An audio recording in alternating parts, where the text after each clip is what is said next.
She was 9 months pregnant when it happened. The pain came fast and sharp. She stood in the driveway, clutching her belly, bleeding through her pants. Something was wrong. She called out for Aaron, her husband, begging him to take her to the hospital. He stood there, arms crossed, looking annoyed. "Take your drama somewhere else," he said. She couldn't believe it. After everything she had given him, after all the years they spent together, he turned his back on her in her worst moment. Behind him, a woman stood by the window, his new girlfriend. She didn't say a word, just stared with cold eyes while the pregnant woman cried and begged. She asked her for help, but the woman looked away without emotion. There was no one else to call. Her phone was dying. Her hands were shaking. Somehow, she got into her car and drove herself to the hospital. Every bump in the road sent waves of pain through her body. She wondered if she would make it in time. She wondered if her baby would survive. She arrived at the hospital just in time. Nurses rushed out and helped her inside. They said she was lucky. Soon, she gave birth to a healthy baby boy. She held him and cried, not only from the pain, but from the heartbreak. Aaron never came. No call, no message. That night, as she sat alone in her hospital bed, holding her newborn, her phone rang. The number was unknown, but she answered. A calm male voice introduced himself as a lawyer. He told her that her grandmother, who she hadn't seen or spoken to in years, had passed away. She was quiet, unsure how to react. Then he said something that changed everything. "She left everything to you," he said. "Her estate is worth just over $10 million. She froze. 10 million. Could that be real? She looked down at the baby in her arms. Just hours earlier, she had nothing, not even a place to go. Aaron had thrown her out like trash. But now, her world had shifted. He thought she was powerless. He thought she was alone. He had no idea. She was about to rise stronger than ever. She gave him everything. When they first met, she was full of hope and love. He wanted to be a lawyer, and she believed in him. She worked 2 jobs, waitressing during the day and cleaning offices at night, just to support him through law school. She put her own dreams on hold so he could chase his. While other couples were going on dates or buying houses, she was scraping together rent and groceries so he wouldn't have to worry. Every late night, every unpaid bill, every broken promise, she told herself it was all for their future. When he finally graduated, she thought things would get better. Instead, he changed. The love he once showed her faded. He started coming home late. He stopped talking to her. When she asked what was wrong, he rolled his eyes or snapped at her. She blamed the stress of his new job, the long hours, the pressure. But deep down, she felt it. He was slipping away. Then she got pregnant. At first, he pretended to be happy. He told her they'd make it work. But once her belly started to show, his coldness turned into cruelty. He stopped touching her. He'd go out for hours and not say where he was. One night she found messages on his phone, texts to another woman. When she confronted him, he didn't even deny it. He told her she was crazy, paranoid, that she was too emotional because of the pregnancy. The emotional abuse got worse. He mocked her appearance, called her lazy, acted like she was a burden.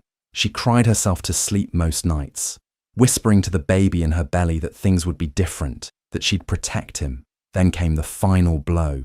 Just weeks before the baby was due, he filed a restraining order. He told the court she was unstable, dangerous, that she yelled and threatened him.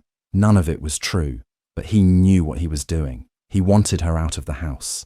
He wanted to control everything. She showed up to court alone, humiliated, with swollen ankles and a broken heart.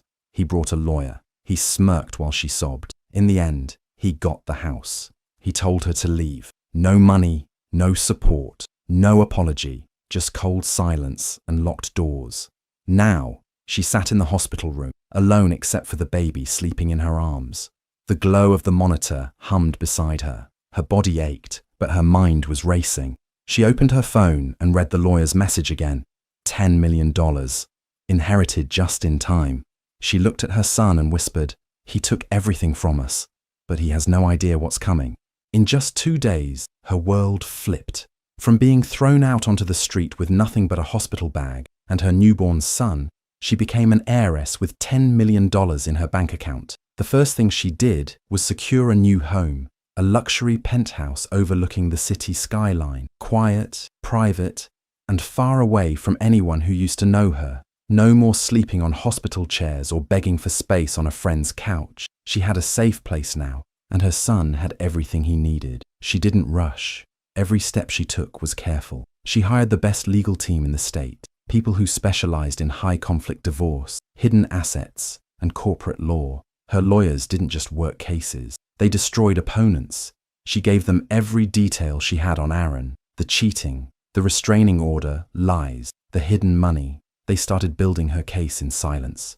Aaron, meanwhile, had no idea. He thought she was broke, couch surfing, probably begging for formula and rent. She knew him well. He was arrogant enough to think she couldn't survive without him. That made her smile. She wasn't just surviving, she was planning. She moved to a nearby city and set up a new identity. Not a fake name, but a new business front, new address, new look. But she kept her last name. It would matter later. She began investing quietly in small tech companies and startups, the kind of places where innovation was high and attention was low. She didn't post anything online, no photos, no updates, just a ghost with a growing empire. Weeks passed, and she got better at playing the long game. Motherhood gave her strength. Her lawyers kept her updated. Her financial advisors handled her money. And then, one day, a business proposal landed in her inbox.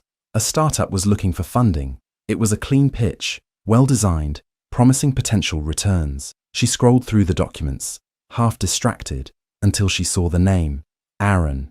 His name was right there in the team section. He was trying to raise money for a tech idea with a few partners. He had no idea who the email was going to. No idea that the woman he left bleeding in a driveway now had the power to decide his future. She smiled to herself. The game had just begun. She bought the company without blinking.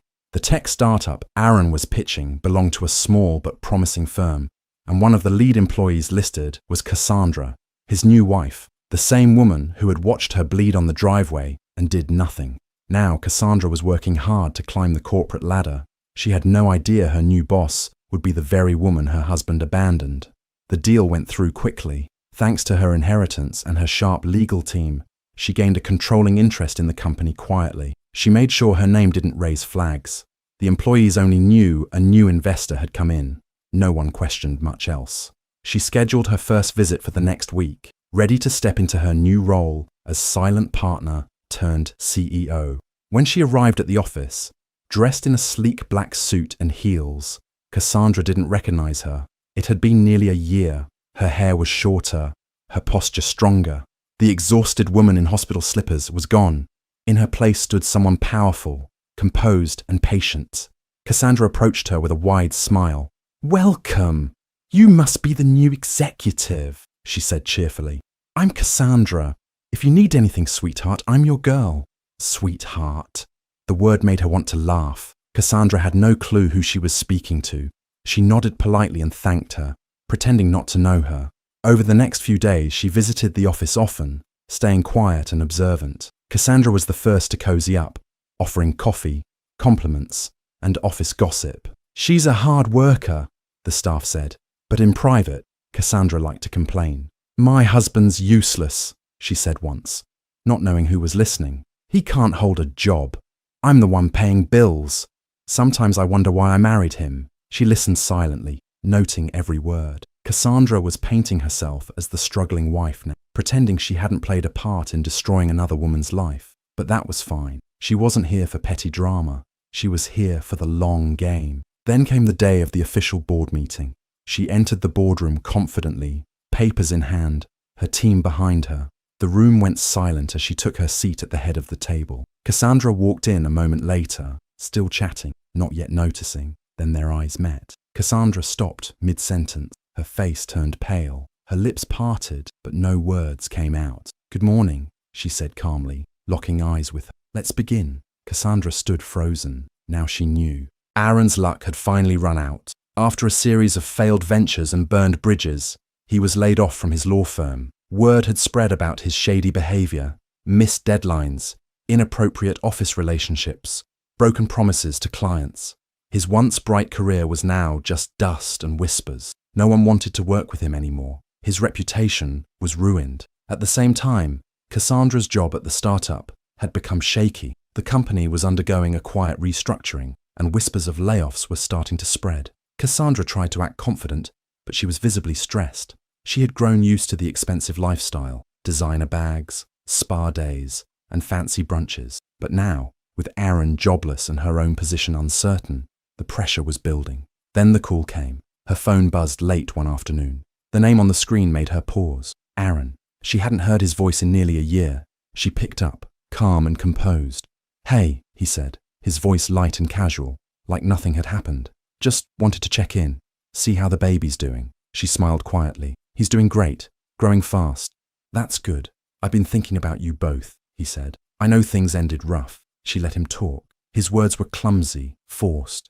He tried to sound concerned, but his tone gave him away. It wasn't about the baby. It was about money. "So listen," he said, after a long pause. "I've had a tough few months. Lost my job, got some bills piling up. I hate to ask, but any chance you could help me out a little, just until I'm back on my feet?"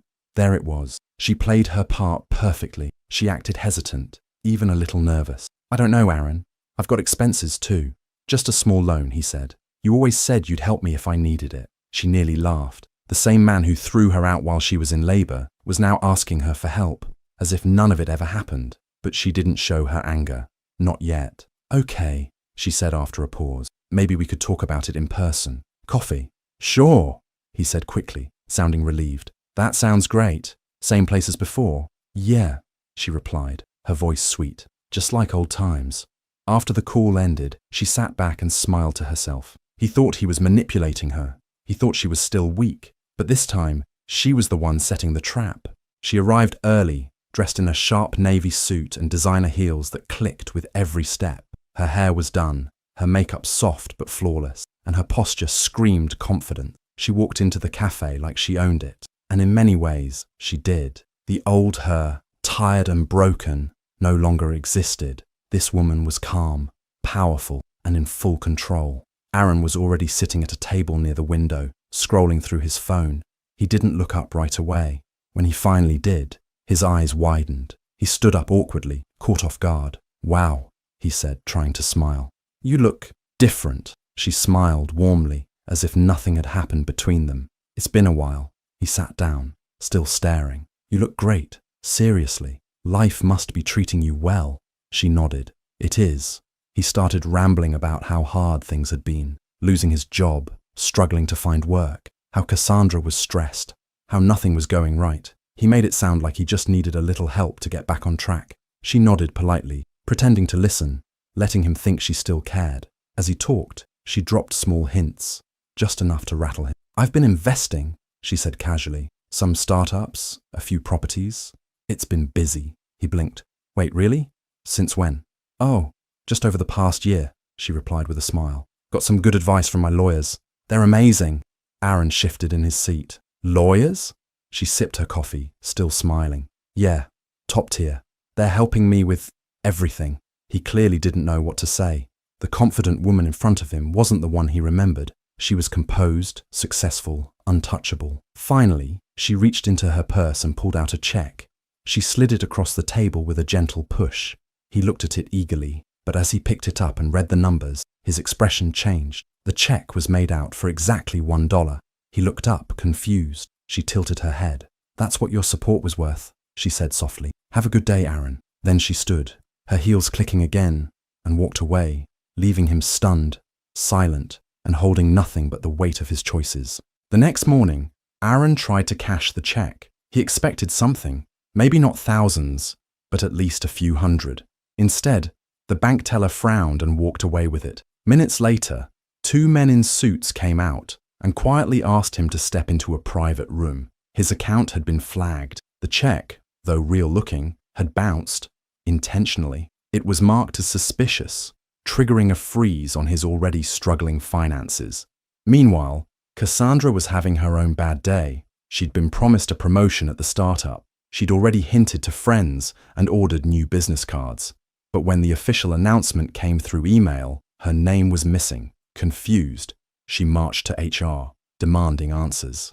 No one gave her a clear one, just that the decision had changed, and someone else was now leading the next phase of company growth. Then the memo went out. A company-wide email introduced the new CEO. It was simple and bold. signed by the board and copied to all staff. Her name was there, clear and proud. The woman Aaron had abandoned, the same one Cassandra had watched struggle and mocked behind her back. She wasn't just the silent investor anymore. She was the one in charge. The launch event was already scheduled, meant to celebrate a major product milestone. Most of the company was present, clients too. Aaron had tagged along with Cassandra, hoping to network. He kept close to her side, unsure if he was still welcome anywhere. He had no idea what was coming. When the music stopped and the lights dimmed, the host stepped up to the mic and introduced the new CEO. Everyone clapped, curious. Then she walked onto the stage, in a deep green dress that shimmered under the lights, heels clicking against the floor. She stood tall. The applause paused. People recognized her. Some whispered. Cassandra's face went white. Aaron froze completely. She smiled, calm and graceful. "Thank you for the warm welcome," she said into the mic. "I'm honored to lead a company with so much potential." Her eyes locked on Aaron and Cassandra, just for a moment. "To new beginnings," she said, lifting a champagne glass. But to her, the real toast was to revenge, and it tasted better than any champagne in the room. Aaron's downfall was complete. After the public humiliation at the launch event, he became a ghost in his own life. The frozen bank account, bounced check, and whispers around town made it impossible to find new work. His past clients ignored his calls. Former colleagues left his messages unread. He moved from blaming bad luck to blaming Cassandra, then eventually just sat in silence, bitter and defeated. Cassandra, however, wasn't silent for long. She stormed through the office in the days following the CEO reveal, trying to piece everything together. She asked questions no one would answer. Why hadn't anyone told her who the new CEO really was? Why had no one warned her? The final blow came when she checked the company's investor files herself. She saw the name she thought she'd erased from her life, and beside it, a photograph. The same woman she had watched cry in pain and drive herself to the hospital, now dressed in tailored suits and leading board meetings. She barged into the CEO's office without knocking, fury in her eyes. "You planned this," she hissed. "You set me up." The CEO didn't flinch. "No," she replied calmly. "You set yourself up. I just made sure you felt it." Cassandra broke down then. The mask of confidence cracked and fear rushed in. Her voice shook. "Please, I didn't know you'd be here. I didn't know this is who you'd become." She was offered a choice, one that tasted more like punishment than mercy. "Keep your job," the CEO said coolly, "but no more corner office. No more title. You'll report to someone new, someone who doesn't care how you feel." Cassandra's voice dropped to a whisper. "Please don't fire me. I need this job, and I needed help when I was bleeding on a driveway," she answered. "But you watched me suffer."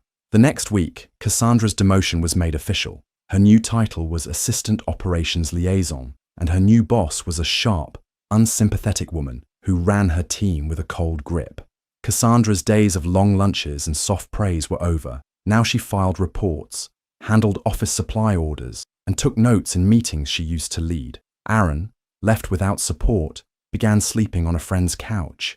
Cassandra no longer came home with smiles. They barely spoke. The silence between them was thicker than ever, and high above them all, in her glass-walled office, the CEO looked out over the city, not out of spite, but peace. She didn't need to shout or punish. She just needed them to remember who they left behind.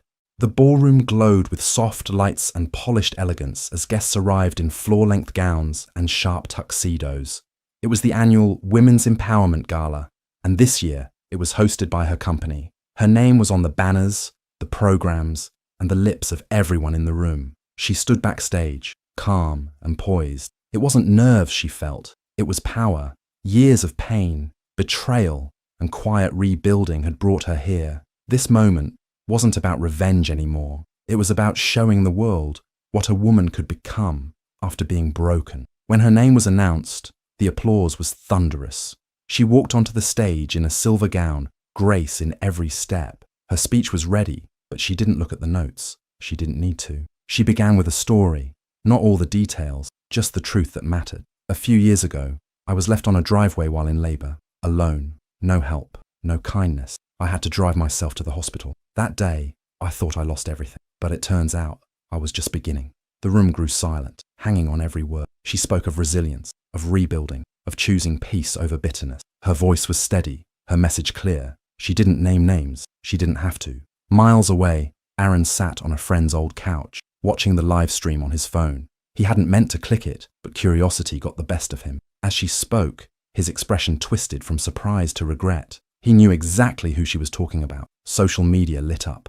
Clips of her speech spread like wildfire. Comments poured in. Praise, tears, admiration. And then came the questions. People remembered. Friends, old colleagues, even family members began to quietly unfriend, unfollow, disconnect from him. No one wanted to be associated with the man in her story. Back at the gala, she ended her speech with a long pause. Then she looked directly into the camera. "And I never looked back," she said, her voice soft but sure. Applause thundered again. She smiled, not out of pride but peace, because the best revenge was living beautifully and letting him watch every second of it. Aaron thought he had finally hit the lowest point in his life. No job, no respect, no savings. Cassandra barely spoke to him anymore, and the few friends he had left were slowly drifting away. Each day blurred into the next, quiet, cold, and full of regret. He believed the worst was behind him, until the letter came. It was thick,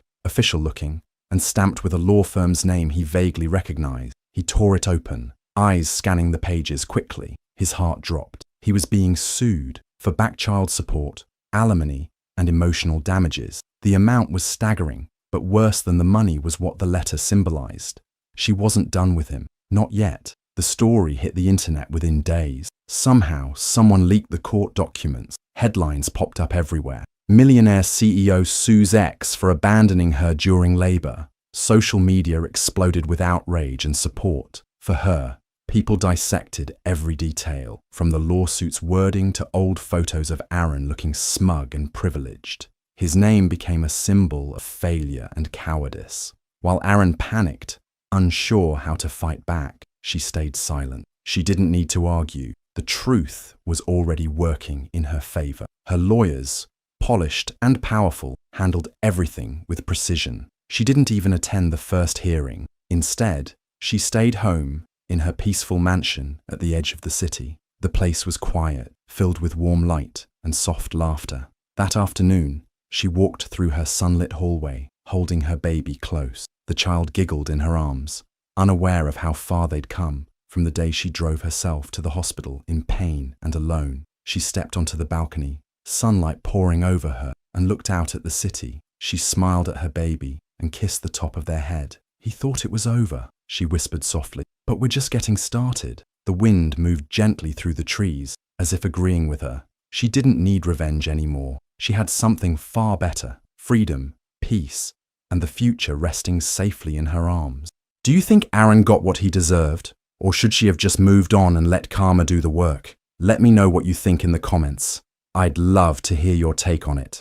And if you want more stories of betrayal, revenge, and powerful comebacks, don't forget to subscribe and hit that notification bell so you never miss a new one.